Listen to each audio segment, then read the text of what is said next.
Ortalayabilirsiniz. İsal roja zaman zikmakiya cihani rasti roja yekşemê tê û ji ber vîrusa koronayê jî qedexeya derketina derve heye. Ji ber vê yekê çalakiyên derbarê roja zimanê zikmakiya cîhanî de beriya qedexeyê hatin li derxistin. Ku Sendîqeya Perwerdeyê ya Şaxa Diyarbekir bi civîneke çapemeniyê pêşwaziya roja zimanê zikmakiya cîhanî kir. Di daxuyaniyê de hat amajekirin ku mafê bingehîn ê her zarokan e ku bi zimanê xwe yê zikmakî Perwerdeyê bibînin. Rêveberê Sendîqeya Perwerdeyê ya Şaxa Diyarbekir Mustafa Yaşa balkeşand ku bi milyonan zarokên Kurdan ji perwerdeya zimanê zikmakî bêparin û ev yek wek bi pêkirinek mezin ê mafên mirovan e. Li gorî danezana zimanên li ber xeterê ya UNESCO'yê li Tirkiye 18 ziman ji holê rabûye an jî li ber ji holê rabûnê ye.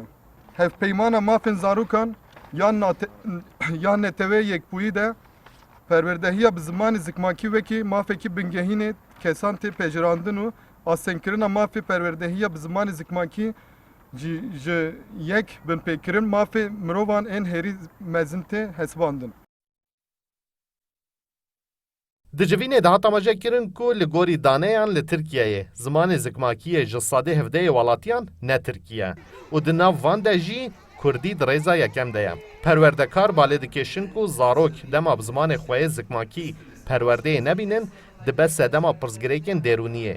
Lê dema bi zimanê xwe yê zikmakî perwerdeyê bibînin bêhtir ji xwe bawer dibin û bi hêsanî dikarin zimanek din jî fêr bibin. Endamê Sendîqeya Perwerdeyê Suat Özdemiranî zimên ku pêwîst e êdî Kurdî bibe zimanê fermî û zimanê perwerdeyê. Ji bo ku zarok ya jî gelê me ji bo mafê xwe bi dest bikin gere min xwe zimanê xwe tî derin. Lê nêrê ziman çiqa diçe paşva diçe ji ber wê tê ku em bi zarokê xwe re hem zimanê zikmakî xeber nadin û ji ber ku perwerdeyî li mekteba tune li dibistanê li dibistana ku mekteb ew kinekin heya ziman daneyne pêşiya xwe ji bo pêşiya rojê jî be ji bo îro be jî heya zarok xwendevan em bê ku zimanê xwe perwerdeyî nebînin ew ê ziman hûn dabibe. Derbarê xwedî lêderketin û xwedî statûbûna zimanê Kurdî de platforma zimanê Kurdî û tora çand û zimanê Kurdî jî dest bi xebatekê dikin.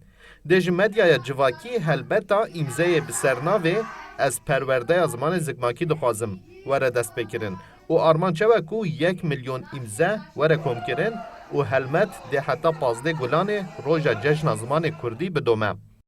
Mahir Yüksel, Kurdistan 24, Diyarbekir.